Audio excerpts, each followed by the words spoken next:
അസ്സലാമു അലൈക്കും വറഹ്മത്തുള്ളാഹി വബറകാതുഹു. സഹോദരങ്ങളെ, ഒരു അത്ഭുതകരമായ കഥയാണ് ഞാൻ ഇന്ന് നിങ്ങളോട് പങ്കുവെക്കുന്നത്. ഏകദേശം 1500 വർഷങ്ങൾക്ക് മുമ്പ് യുവാവായ മുത്തു മുഹമ്മദ് നബി സ്വല്ലല്ലാഹു അലൈഹി വസല്ലമ തങ്ങൾ ഒരു മരത്തിൻ്റെ തണലിൽ വിശ്രമിച്ചു. ആ മരം ഇന്നും ജോർദാനിലെ സഫോയിൽ സഹാബി മരം എന്നും ബ്ലഡ്ഡസ് ട്രീ എന്നും പേരിന് കീർത്തി കേട്ട് നിൽക്കുന്നു. എന്താണ് ഈ മരത്തെ ഇത്ര പ്രത്യേകതമാക്കിയത് എന്ന് അറിയാമോ? ഈ കഥ കേൾക്കുമ്പോൾ നിങ്ങളുടെ മനസ്സ് അത്ഭുതങ്ങൾ നിറയും. നമ്മുടെ മുത്ത് നബി സല്ലല്ലാഹു അലൈഹി വസല്ലമയ്ക്ക് സ്വലാത്തുകൾ ചൊല്ലാൻ നിങ്ങൾ മറക്കരുത്. ഈ കഥ നടക്കുന്നത് 1500 വർഷങ്ങൾക്ക് മുമ്പാണ്. നബി സല്ലല്ലാഹു അലൈഹി വസല്ലമ 9 വയസ്സുള്ള ഒരു കുട്ടിയായിരുന്ന കാലം. അവരുടെ മാമനായ അബൂ ത്വാലിബ് ഒരു വ്യാപാര യാത്രയ്ക്ക് ഷാമിലേക്ക്, അതായത് ഇന്നത്തെ സിറിയയിലേക്ക് പോകാൻ തീരുമാനിച്ചു.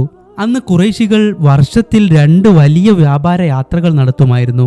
വേനൽക്കാലത്ത് ഷാമിലേക്കും ശൈത്യകാലത്ത് യമനിലേക്കും. നബി സല്ലല്ലാഹു അലൈഹി വസല്ലമ അന്ന് അബൂ ത്വാലിബിന്റെ സംരക്ഷണയിലായിരുന്നു. ആദ്യം അബൂ ത്വാലിബ് തനിച്ചു പോകാൻ തീരുമാനിച്ചു. പക്ഷേ എന്നാലും നബി സല്ലല്ലാഹു അലൈഹി വസല്ലമ ഒപ്പം പോകാൻ വാശി പിടിച്ചു. മാമാ, ഞാനും വരണം, ഈ യാത്രയിൽ ഞാനും ഉണ്ടാകണം എന്ന് നബി സല്ലല്ലാഹു അലൈഹി വസല്ലമ പറഞ്ഞു. യാത്ര ദീർഘവും അപകടകരവുമാണെന്ന് അബൂ ത്വാലിബ് പറഞ്ഞെങ്കിലും നബിയോടുള്ള സ്നേഹം കാരണം അവസാനം അബൂ ത്വാലിബ് സമ്മതിച്ചു. ഈ യാത്ര അള്ളാഹുവിൻ്റെ തീരുമാനമായിരുന്നു. കാരണം ഈ യാത്രയിലാണ് നബി സല്ലല്ലാഹു അലൈഹി വസല്ലമയുടെ പ്രവാചകത്വത്തിൻ്റെ ആദ്യ അടയാളങ്ങൾ ലോകത്തിന് മുന്നിൽ വെളിവായത്. ഈ യാത്ര 580 AD നടന്നത് എന്ന് ചരിത്രം പറയുന്നു. ഖുറൈശി യാത്രാ സംഘം ദിവസങ്ങളോളം യാത്ര ചെയ്ത ശേഷം വാദി അസം എന്ന സ്ഥലത്തെത്തി. അവിടെ ഒരു വലിയ തണൽ മരം കണ്ടു. എല്ലാവരും ആ മരത്തിന്റെ തണലിൽ വിശ്രമിക്കാൻ തീരുമാനിച്ചു. അവർ തങ്ങളുടെ ഒട്ടകങ്ങളെയും മറ്റ് മൃഗങ്ങളെയും തുറന്ന വയലിൽ വിട്ടു.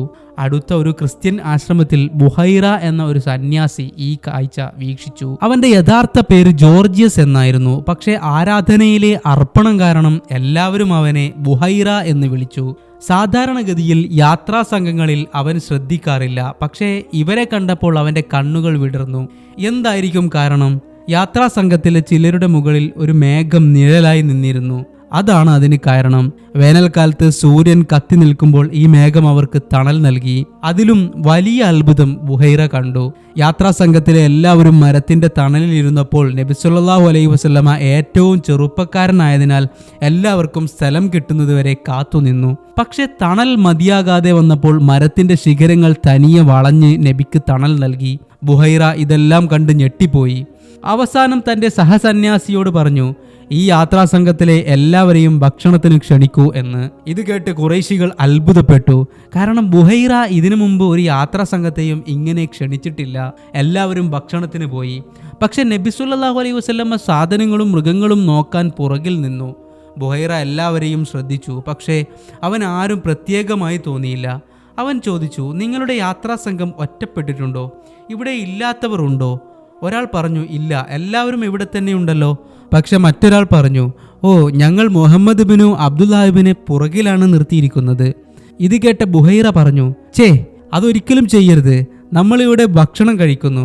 അദ്ദേഹം അവിടെ ഒറ്റയ്ക്കാണ്. അവൻ നബിയെ ക്ഷണിക്കാൻ ആളെ അയച്ചു. നബി സല്ലല്ലാഹു അലൈഹി വസല്ലമ ആശ്രമത്തിൽ കയറിയപ്പോൾ ആ സ്ഥലം മുഴുവൻ പ്രകാശം കൊണ്ട് നിറഞ്ഞു. ബുഹൈറയുടെ ശ്രദ്ധ മുഴുവൻ നബിയിലായിരുന്നു. നബി സല്ലല്ലാഹു അലൈഹി വസല്ലമ ബിസ്മില്ലാ പറഞ്ഞ് ഭക്ഷണം കഴിച്ചു. ബുഹൈറ അവരുടെ മുഖവും പെരുമാറ്റവും ശ്രദ്ധിച്ചു. ബുഹൈറ പറഞ്ഞു, ലാത്തിൻ്റെയും ഉസ്സയുടെയും പേര് പറഞ്ഞ് ഞാൻ ചില ചോദ്യങ്ങൾ ചോദിക്കും, നിങ്ങൾ സത്യം പറയണം. നബി സല്ലല്ലാഹു അലൈഹി വസല്ലമ പറഞ്ഞു, അവരുടെ പേര് എൻ്റെ മുന്നിൽ പറയരുത്, ഞാൻ അവരെ വെറുക്കുന്നു. ഈ വാക്കുകൾ ബുഹൈറയെ ഞെട്ടിച്ചു. വിഗ്രഹാരാധനയോടുള്ള ഇത്തരം വെറുപ്പ് ഇബ്രാഹിം നബി അലൈഹിസ്സലാമിന്റെ പാത പിന്തുടരുന്നവർക്ക് മാത്രമേ ഉണ്ടാകൂ എന്ന് ബുഹൈറയ്ക്ക് അറിയാമായിരുന്നു. തുടർന്ന് ബുഹൈറ നബിയോട് അവരുടെ ഉറക്കശീലങ്ങളെക്കുറിച്ചും മറ്റ് കാര്യങ്ങളെക്കുറിച്ചും ചോദിച്ചു. ബുഹൈറയ്ക്ക് പ്രവാചകത്വത്തിന്റെ അടയാളങ്ങൾ അറിയാമായിരുന്നു. അവൻ ആ അടയാളങ്ങൾ നബിയിൽ കണ്ടു.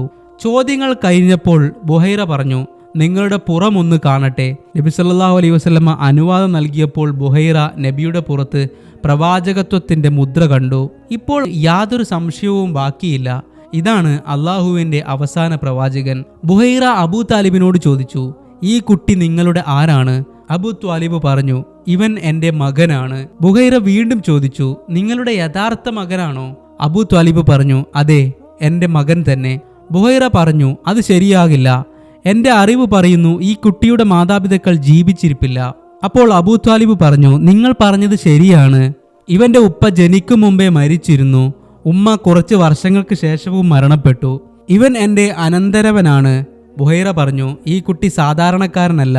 ഈ കുട്ടി അള്ളാഹുവിന്റെ അവസാന പ്രവാചകനും ദൂതനുമാണ്. ഇദ്ദേഹത്തിന്റെ പേര് പല വേദഗ്രന്ഥങ്ങളിലും എഴുതിയിട്ടുണ്ട്. ഞാൻ അവ വായിച്ചിട്ടുണ്ട്. ഈ കുട്ടിയെ വേഗം ഇവിടെ നിന്ന് മക്കയിലേക്ക് കൊണ്ടുപോകൂ. റോമാക്കാരോ യഹൂദരോ ഇവനെക്കുറിച്ച് അറിഞ്ഞാൽ ഇവർ ഈ കുട്ടിയെ ഉപദ്രവിക്കാൻ ശ്രമിക്കും. ഈ വാക്കുകൾ കേട്ട് അബൂ ത്വാലിബ് ഉടനെ യാത്ര റദ്ദാക്കി മക്കയിലേക്ക് തിരിച്ചു. യാത്രാസംഘവും കൂട്ടുകാരും ഈ സംഭവങ്ങൾ കണ്ടു. ബുഹൈറയുടെ വാക്കുകൾ കേട്ടു. പക്ഷേ അവരുടെ ഹൃദയങ്ങൾ കഠിനമായിരുന്നതിനാൽ അവർ ഇതിന് വലിയ പ്രാധാന്യം കൊടുത്തില്ല. സഹോദരങ്ങളെ, നബി സല്ലല്ലാഹു അലൈഹി വസല്ലമ ഈ സഹാബി മരത്തിന്റെ തണലിൽ വളരെ കുറച്ച് സമയം മാത്രമേ ചിലവഴിച്ചുള്ളൂ. പക്ഷേ അള്ളാഹു ഈ മരത്തിന് അത്ര വലിയ ബഹുമതി നൽകി. അതൊരു അത്ഭുതത്തിന്റെ പ്രതീകമായി തന്നെ മാറി. ഈ മരം അൽ ബുക്കൈവിയ എന്നും അറിയപ്പെടുന്നു. ജോർദാനിലെ സഫോയിൽ തലസ്ഥാനമായ അമ്മാനിൽ നിന്ന് 150 കിലോമീറ്റർ അകലെയാണിത്. 1500 വർഷത്തിലേറെ പഴക്കമുള്ള ഈ പിസ്ത മരം മക്കയും ദമാസ്കസും ബന്ധിപ്പിച്ചിരുന്ന പഴയ വ്യാപാര പാതയിൽ നിൽക്കുന്നു. ചുറ്റുവട്ടത്ത് ഒരു മരമോ ചെടിയോ ഇല്ലാത്ത 100 കണക്കിന് ചതുരശ്ര കിലോമീറ്റർ മണൽ മാത്രമുള്ള ഈ പ്രദേശത്ത് ഈ മരം ഇന്നും ജീവനോടെ തഴച്ചു വളർന്നു നിൽക്കുന്നു. ഇത് വിശ്വസിക്കാൻ പ്രയാസമാണെങ്കിലും ഇത് യാഥാർത്ഥ്യവും രേഖപ്പെടുത്തിയതുമായ ഒരു അത്ഭുതമാണ്. കൂടുതൽ ഇസ്ലാമികപരമായ ചരിത്രങ്ങൾ ഉൾക്കൊള്ളാനും അതിൽ നിന്നുള്ള നല്ല കാര്യങ്ങൾ ഉൾക്കൊള്ളാനും അത് നമ്മുടെ ജീവിതത്തിൽ പകർത്താനും നാഥൻ നമുക്ക് തൗഫീക്ക് നൽകുമാറാവട്ടെ. ആമീൻ യാ റബ്ബൽ ആലമീൻ.